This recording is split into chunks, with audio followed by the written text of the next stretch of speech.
Hello everyone, welcome to Rappler Talk Sports. I'm Michael Bueza. Pro wrestling in the Philippines is on the rise with a new breed of excellent wrestlers, at least 15 shows by 2 wrestling promotions, and just this year alone and a third one in the works. The Manila Wrestling Federation, or MWF, plans to end 2017 with a bang with its pre-Christmas treat, MWF Noche Buena, on Saturday, December 9. Competing on that show is an international wrestler, a pioneer of Hong Kong wrestling, and a former WWE superstar who competed at the Cruiserweight Classic last year and wrestled at WWE NXT. His name is Ho Ho Lun, and he's joining us right now from Macau via Skype. Hello, Ho Ho. Hello, Hi. Michael. How are you? So how's it going? So you have a busy December ahead of you. Yes, it is.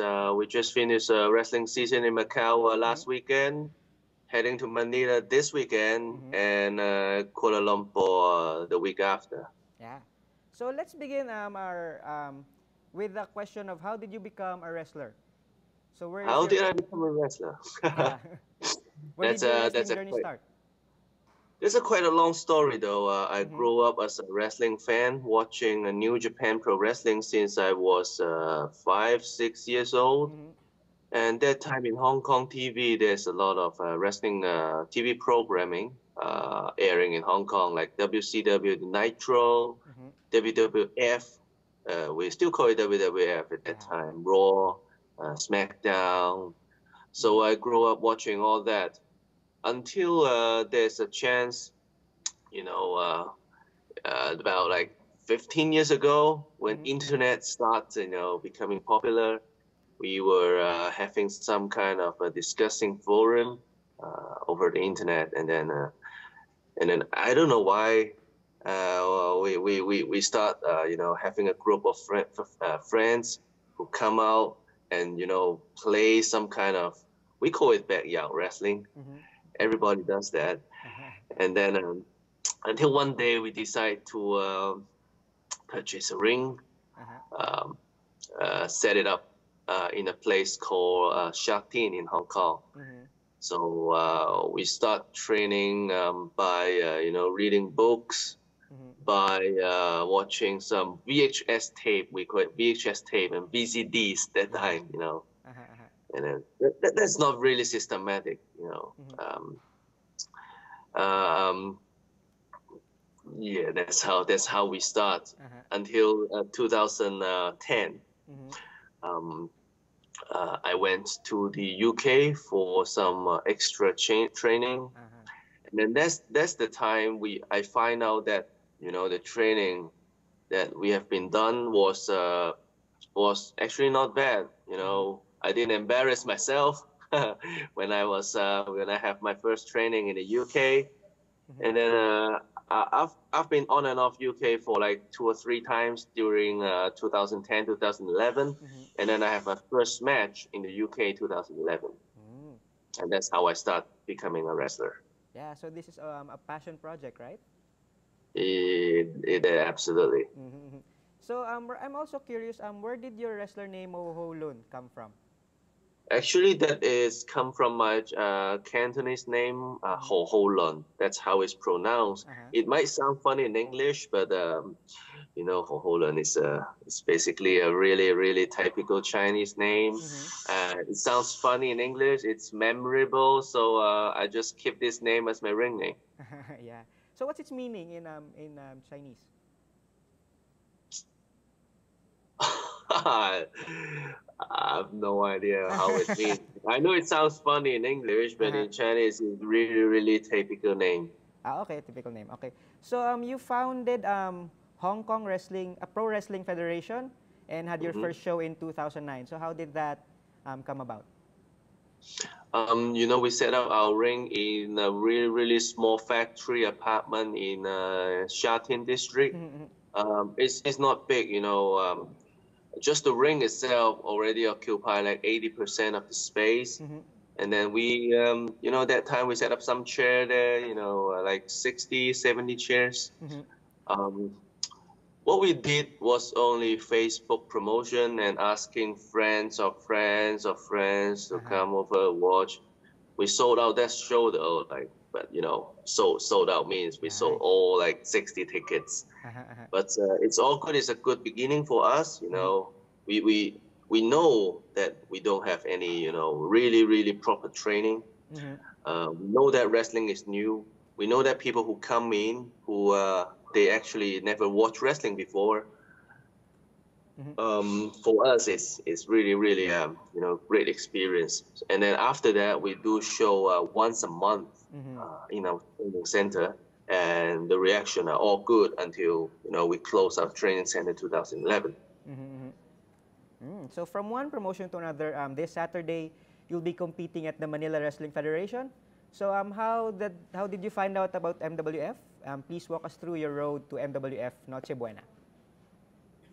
A friend of myself, William, he's from Philippines, but he's been staying in Hong Kong for many years. He's a wrestling fan. He come watch the Hong Kong show since maybe 3-4 years ago. We know each other well. We tried to plan on some wrestling project as well. No matter in Hong Kong, no matter in Philippines, we try to plan something out, but the schedule just doesn't work out until this time after I come back from America. This is actually the first project that we've been working out. So he's basically my Philippine manager. He's my Philippine agent. He arranged me to have a match this weekend in MWF. And your opponent there on Saturday is Robin Sane. He's been we can say a veteran already of the Philippine wrestling scene. And I'll just go up a reader question in advance. So John J. Nadal says he's technical and also a risk taker with his daredevil-like moves. So how do you plan a match against him, and what are your expectations for that match? Actually, this is the first time I am in Philippines. This very first time, not just wrestling in the Philippines for the first time. It's my first time visiting Philippines. So first of all, it's a strange, not strange. It's a mystery country for me because I've never been there. It's always exciting to wrestle in a country that I have never been before. So this will be my first experience. Robin, from what I heard, he is basically the best in Philippines. So I'm quite looking forward to this match, and then I hope that, of course, I hope I can win this match, but I also want to see how crazy it is the local crowd is. Are they supporting their local hero? Or are they supporting me as a stranger? I'm quite looking forward to that match. So I'll tell you the Philippine crowd in wrestling shows is as rowdy as it could be. I've seen some video about the wrestling fans in the Philippines. They are really you get into the match. And then a few weeks later, on Sunday, December 17, you'll be competing in Malaysia at the Asia Wrestling Entertainment Adventus against the beautiful Billy Swain. So Billy Swain has competed here in the Philippines for another promotion. But have you met Billy Swain? Have you wrestled him? I have met Billy last month in Singapore. He was he was there watching the show, and then I was there competing. So we went out for dinner one day. But I've never been with him in the ring though. That will be the first time me and him in the ring, in Kuala Lumpur. So I heard that he wrestled in Philippines as well as he wrestled in Canada for quite a few years. This is also a match that I'm looking for. The AWE, it seems like it's really a big project. They have a lot of former WWE superstar who's coming over. This December is really exciting for me. So well, with regards to that, what are your thoughts on the current or the growing Southeast Asian wrestling scene? So we have Hong Kong, Macau, Philippines, Malaysia, Singapore. It's over the past maybe 5-6 years, You know, there's nothing exists in Southeast Asia. You know, this few years there, it's growing. This is actually a good how to say. This is always a good situation for us as a wrestler who want to pursue a career in professional wrestling, because we have more platform to show the fans our skill, to a platform for us. You know, a wrestler, you know, we cannot practice by just doing training session in the ring or in gym. But as a wrestler, you have to improve yourself by putting yourself into a match where you got real audience around you. So, you know, people like you or people hate you. Yeah. It's okay sometimes that people hate you, you know. There's a lot of people who become very, very famous by hating by the crowd. But, you know, with real actual crowd, that's how a wrestler improve themselves and, you know, and grow up. Yeah. So it's you know, it's very good. I mean, in the future, maybe just the past 5 years, a lot of company, you know, a lot of wrestling promotion established in Southeast Asia. So I'm hoping for the next 5-10 years, the wrestling scene here will be as big as it is in America. Yeah. Yeah. So I've noticed you're wearing a WWE shirt, right? Oh yes, Yeah. it is. And then going to that route, you competed in the WWE Cruiserweight Classic last year. So how was the experience? You know, competing in the WWE Cruiserweight Classic, actually that was my first visit to America. And then my first match in America was for the WWE. You know, that's for me is quite stressful actually. You know, WWE is obviously the biggest company in the world. It's a lot of people's dream to wrestle in that ring. You know, I've been in the Full Sail University. You know, where NXT taping there every week. Yeah.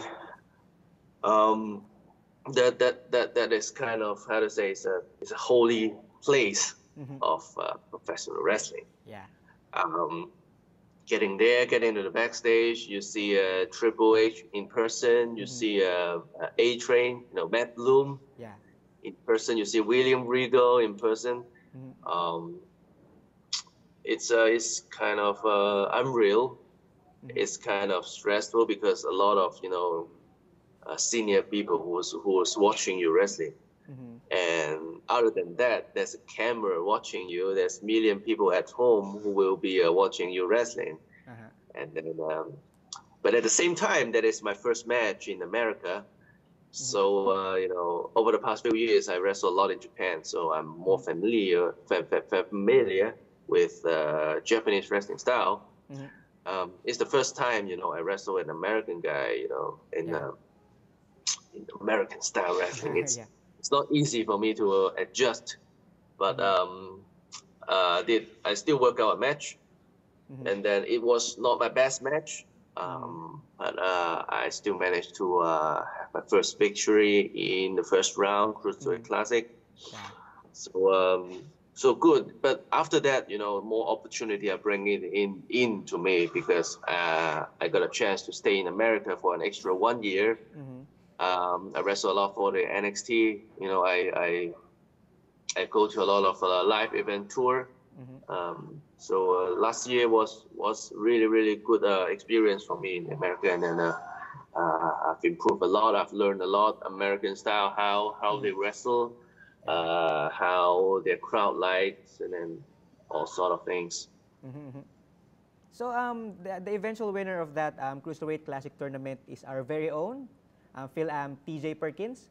So have you tangled him? Have you met him? How is he? Yeah. I met him. He also come to the performance center all the time. He's a very nice person. We've chatted a lot. You know, we talk about, you know, how his life is in Philippines. He said he he also come to Philippines quite a while, quite a lot of time. Mm-hmm. And then, he's a video game people, as I Yeah. know. Sometime I was seeing him, playing video game all the time. So he's really nice. He's Mm-hmm. really into video game, and one of a good friend of mine in the Mm-hmm. NXT. Yep. So you left. Oh, sorry. Before that, what was your favorite match in your run in the WWE? And who was your best opponent? I have, I did quite a lot of match in live events where they never televised Mm-hmm. on Mm-hmm. WWE Network. But one of my best match, although it was a losing, competition, I Mm-hmm. wrestled, the current champion Andrade Cien Alma. Ah, yeah, yeah. Yeah, I Perkins is wrestled him champion. one time Mm-hmm. on NXT. That was in UCF, University of Central Florida. Mm-hmm. There's a big crowd of about 1,500. I wrestled him. Mm-hmm. I lost to him in about, we did a 5-6 minute match. I lost to him, but that was one of my greatest experience in NXT. Mm. Okay. And then early this August, it was reported that you left WWE. Mm-hmm. What was the reason behind your departure? Yeah, a lot of people was asking me this question too. Mm-hmm. It's the story is this. I have a vacation in July Mm-hmm. from America, so I went back to Hong Kong. I see my family. I see the show in Hong Kong. But that time, my mom just tell me a really bad news that she's quite ill Mm-hmm. and she not able to walk anymore. So. Mm-hmm. And then she would be, and then that's what she tell me. And then the next day, my sister was telling me that that's not that simple. Mm-hmm. My mom have a kind of, a cancer Oh, that okay. she is gonna her memory is going to lose memory, Oh. starting that time. Mm-hmm. So I think maybe that's the time I gotta leave America because I've been staying there for a year now, Mm-hmm. and then before that I've been traveling so much for the past 4 or 5 years. Mm-hmm. So I think that's the time, maybe I come back to Hong Kong and then to take care of her, to see her, Mm-hmm. as many as I can. She's still alive now, so it's okay. Okay. But she still cannot walk. So now I'm staying in Macau. Macau, Hong Kong is it's only an hour Mm-hmm. traveling. So I go back to Hong Kong 2 or 3 times a week just to visit her. Yeah, I hope she'll continue doing fine. Uh-huh. Yeah. I wish your mother all the best. Yep. Okay. What else do you want to accomplish in your career before you retire or before you hang up your boots? Wow. Uh-huh. I never think of that, but I've give myself I've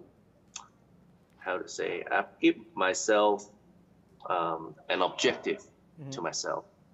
The last 8 years, I have bring Hong Kong wrestling to an international stage. People in WWE, I've wrestled in Japan, I've wrestled in the Europe. So a lot of people knows that wrestling is actually exist in Hong Kong. Me, my friend Jason Lee, King Michael, Dai Tenzi, the entire Hong Kong wrestling roster, we have accomplished this by wrestling around the world. So people around the world knows that wrestling in Hong Kong exists. However, people in Hong Kong still doesn't treat wrestling as a mainstream sports locally. So my objective for the next 5 years, 10 years, I call it Asia Wrestling Revolution. I want to make wrestling in Hong Kong, not just in Hong Kong, maybe in the whole of Asia, as a mainstream sports, where wrestler ourselves can use wrestling, as a full-time career, and then more people can enjoy live event, professional wrestling or professional wrestling on TV. That's my goal, Asia Wrestling Revolution. Nice. So are you planning to go back also to the US, to the WWE? Am I planning? Sorry. Are you also planning to go back to the US for WWE? I don't know. I just see how it goes. Since now I'm coming back to Hong Kong, I have a lot of offer from different kind of organization in Asia, not just Southeast Asia, also Japan, also in China. Wrestling in China is still in infancy, so there's not a lot of people who want to invest money on putting on a professional wrestling event. But since I'm here, I already receive a lot of offer, and then next year I'm hoping that more wrestling events will be happening in China, so that we can work something out there. Okay, so let's go now to our questions from our readers on social media. So, I think this one is related from my good buddy Martin Vicencio. What are your plans heading to 2018? So are promotions like NJPW in Japan or SPW in Singapore on your wrestling bucket list for next year? I'm not going to travel, too far or long period of time for the first half of the next year, because as you know, I want to take care of my mother in Hong Kong. So for traveling, I'm not doing, I still do a lot of travel because that's our job, but I'm not going to travel in the long term yet until her situation just get better. So I already got booked, next month in Hong Kong and in Malaysia, in China. But all really, really short trip, just a few days, just work the match, and then I'll be coming back to Hong Kong, coming back to Macau. I have no plan yet after that until her situation, it all depends on her. She's my mother. Yes. Then we have a question from Steven Maxwell Tan. Excluding Japan, how do you plan to help wrestling grow in Asia? Japan is obviously the biggest market, one of the biggest market in the world. They have the best wrestler in the world as well. In Asia, Hong Kong is basically Asia, the pioneer of Southeast Asia who promote wrestling. We start since 2000. We have our first show in 2009, but we actually first started in 2007. These few years, Thailand, Singapore, Philippines, there are a lot of wrestling company that that just start up, and then they're actually doing a great job, promoting the wrestling locally. So I'm hoping that this promotion can work with each other, sharing some talent. Wrestler is like this. If you wrestle the same person all the time, your skill, you're not going to improve it. But sometimes you have to wrestle somebody else, so that when you see more, your experience get more. Like playing video game, you got level up, you got your experience level, It's like video game. You're quite right, So I'm hoping that more working partnership between promotions. We are in our infancy stage. We are not competing to each other. It's not $1 million business at the moment. So the moment we need to do is to get normal people, how to say normal, like typical people become a wrestling fan, and then we start competing. We just want more normal people to become a wrestling fan. At this moment, I believe this is this is more important than anything else. And then another one from our another leader, Chino Liao. How big was the adjustment for you, not just in the ring, but also living abroad? How was your adjustment in the ring and also living abroad when you wrestle? Living abroad, is it? Abroad, living overseas.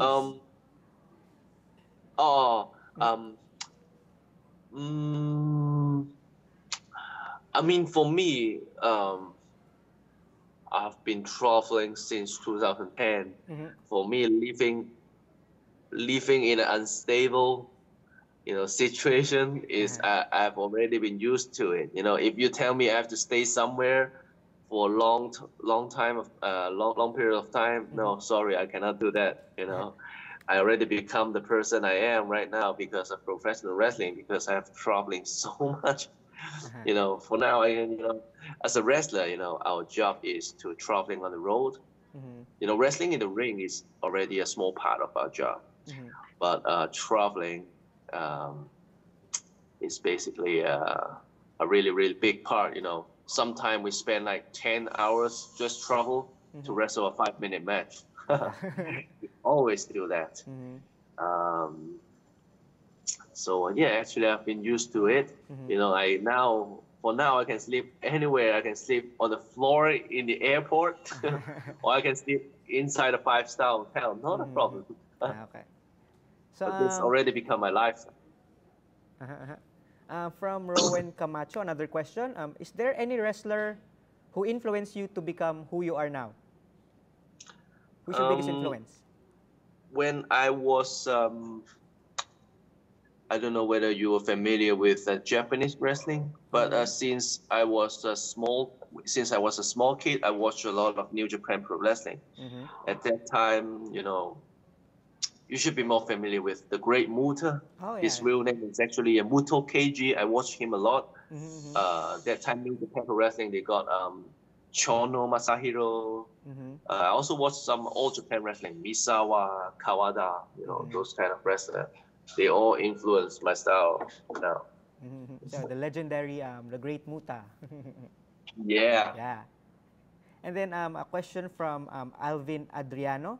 What do you think the WWE should do to improve the Cruiserweight division and the 205 Live show? Wow, maybe having me back to the WWE. Yeah. Nice. I think they're actually doing a great job in promoting Cruiserweight division. Over the past many years, wrestling WWE, they are focusing on the heavyweight wrestler. There's not a lot of chance for small guys to wrestle in WWE TV.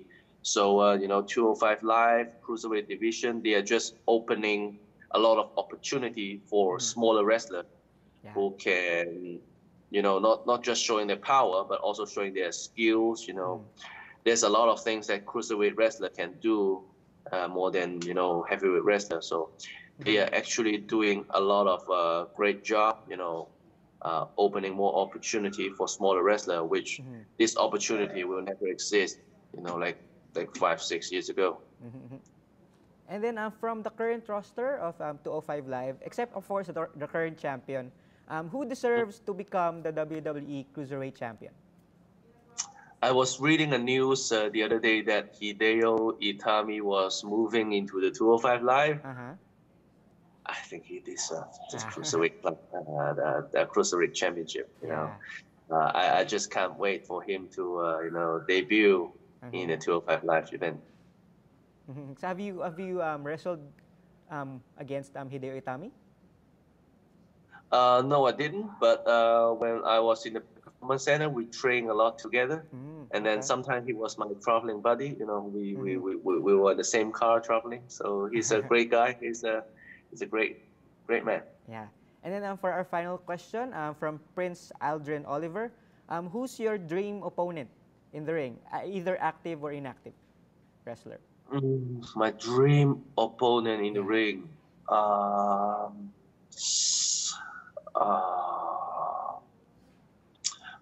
I grew up watching New Japan Pro Wrestling. There's a wrestler called Jushin Thunder Liger. Yeah. Okay. Yeah.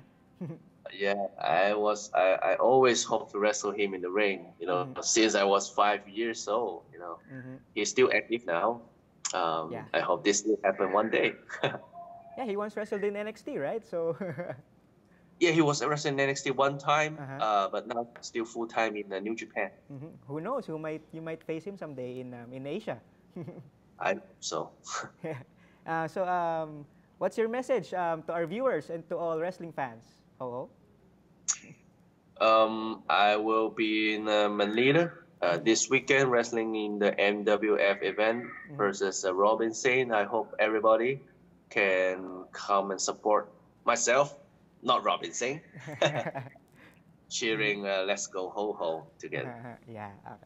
Thank you very much, Ho Ho Lun, for joining us at this interview.